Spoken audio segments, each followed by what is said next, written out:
Welcome, distinguished guests, to the Universal Laboratory of Mental Health. Laughing is allowed. My name is Dr. Definitely Know What the Fuck I'm Doing. But you can call me nothing unless I give you permission to speak. It is my minimal pleasure to pronounce all of you officially rats. You're here because you have no other choice. And someone along the way told you that whatever it is you've got there can be treated. So, if you will allow me, and again, you will because you've no choice in the matter, I'm going to take you on the ride of a lifetime. The roller coaster of medication.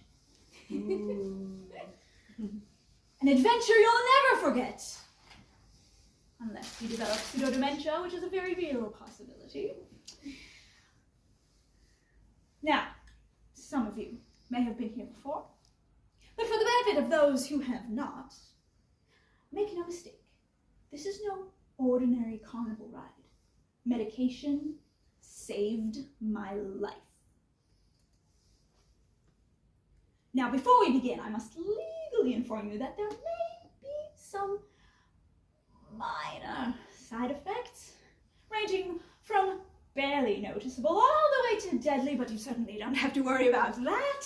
So, if you'll just sign right here on this document stating that you brought this entirely upon yourself, we can proceed.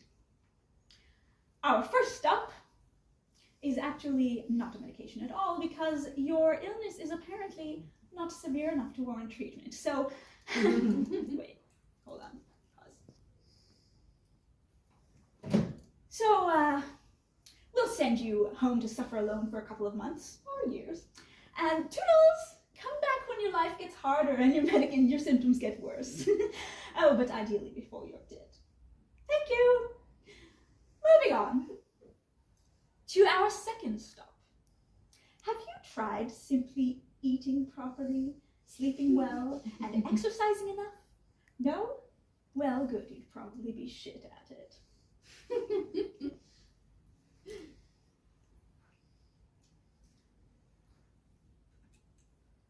Try this.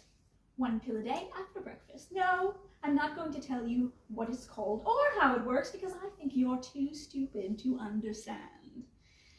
Any other questions, please don't ask. I have thousands of patients waiting. I can't have a Q&A with all of them. 1 pill a day, call me if you get a rash around your nose and buttocks. See what you want. Before our next stop, we must locate a new psychiatrist who is good and whom we can afford, preferably who is less than 2 hours away and has availability before September. What's that? Oh, no, sorry. Our next stop is waiting until September.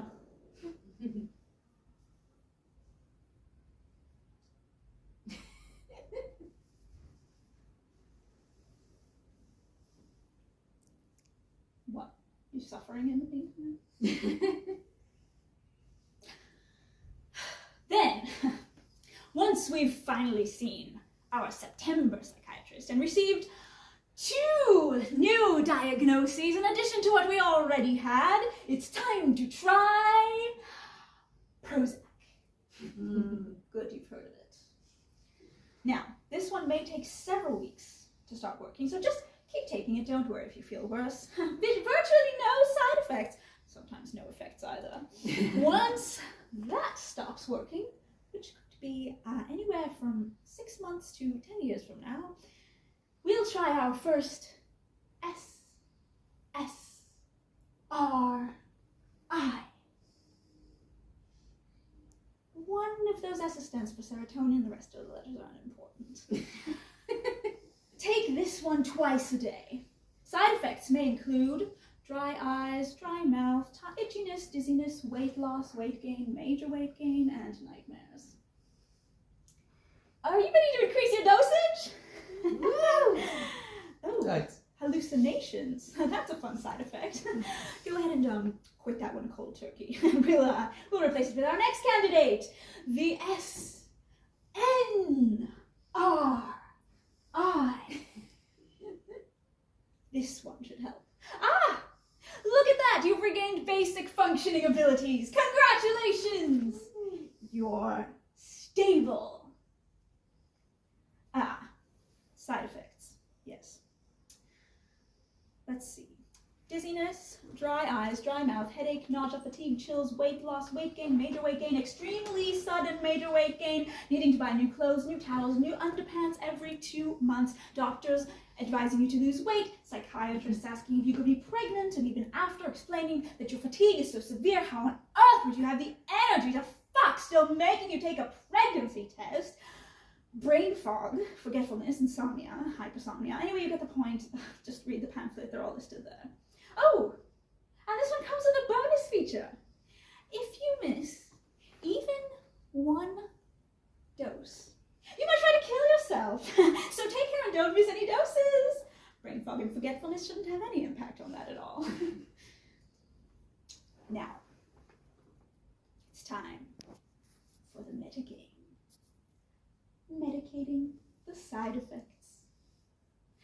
Side effects of this may include trauma, trouble swallowing pills, pseudo-dementia, symptoms getting better, symptoms getting worse, pretty much anything you could possibly imagine, irritability, mood changes, all of your emotions blending together into a pool of gray smoke that leaves behind a black hole of despair growing inside you, shifting your center of gravity, making everything more difficult for no reason, and of course, weight gain. Trouble sleeping? Here's another medication that'll help with that. Of course, it has its own side effects. So this third medication will help with the side effects from the second medication. And then this fourth medication will help with the side effects from the third, and so on and so on. And by the time we're finished, you'll be singing Abilify boosts Wellbutrin, which targets depression. We get from Provigil, which targets fatigue. We get from lorazepam, which targets insomnia. We get from targets 6 nightmares. We get from Clonix, which targets insomnia caused by Effexor, which treats our anxiety. I don't know why we have so much anxiety. Perhaps it's our diet tea. When after a while it's too much to bear, you'll come and say, I'm done. I've had enough of these side effects. I want off of this medication. Which will be my cue to say, excellent. Oh, did I mention SNRIs are notoriously difficult to wean off of? You're essentially going through a drug detox, but there's no rehab for people experiencing this type of withdrawal, so good luck with that. So one by one, you'll stop taking these drugs and start remembering the days of the week, at which point we'll offer you our congratulations. You're doing so well. Look at you. Look at what you've been through. You've survived. Incredible. Doesn't that make you feel great? It should. You should be grateful that you can walk right now. Because only 3 months ago, you couldn't. And isn't that just the most fantastic feeling in the whole world? That despite the fact that you're still out of a job, can't remember your own name or your doctor's appointments, can't feed yourself more than once a day, or take a shower standing up, and on top of all that, you're still depressed as all fuck, you can do more walking than you could a few months ago. If that's not pure joy, well, I certainly don't know what is. So, the detox journey begins. Side effects may include not feeling better right away, strangers expecting you to hop right back onto your feet in no time, anger, anxiety, despair, a healthy but sarcastic outlook on life, a dark sense of humor, tiredness, dizziness, numbness, and fed-upness that should go away within a few decades. The rest of the symptoms should be gone approximately 1 full year after we get to total discontinuation, and it'll take us at least 6 months to get there.